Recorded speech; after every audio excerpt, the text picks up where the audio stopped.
اپنی دنیا میں مست رہتا تھا، موت کی فکر نہ کرتا تھا، گناہ کو گناہ نہ سمجھتا تھا، دل چاہتا تھا کہ پڑھو نماز پر مسجد تک جسم نہ لے جاتا تھا، دنیا کی رونق میں مگن تھا، وقت دوستی میں برباد کرتا تھا، پھر ایک دن اچانک اندھیرا چھایا، آنکھ کھلی تو خود کو خبر میں پایا، پھر اللہ نے پوچھا کہ کیا لے کر آیا؟ گھر جانا چاہا لیکن جانا پایا، خبر کی تنہائی نے بہت ڈرایا، آواز دی اپنوں کو تو کوئی نہ آیا، وقت ہے سمجھا جو گیا وہ نہ آیا، نماز بہت قیمتی ہے،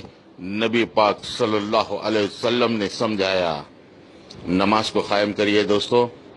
اور اس میسج کو روکیے مت۔ آپ جب میسج روکیں گے تو انشاءاللہ آپ کو شیطان جو ہے سو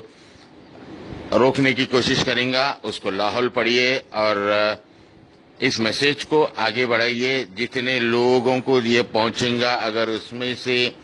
ایک بھی شخص اگر نماز پڑھنا جاری کرتا ہے یا نماز کو قائم کرنا شروع کرتا ہے تو انشاءاللہ اس کا ثواب جاریہ بھی آپ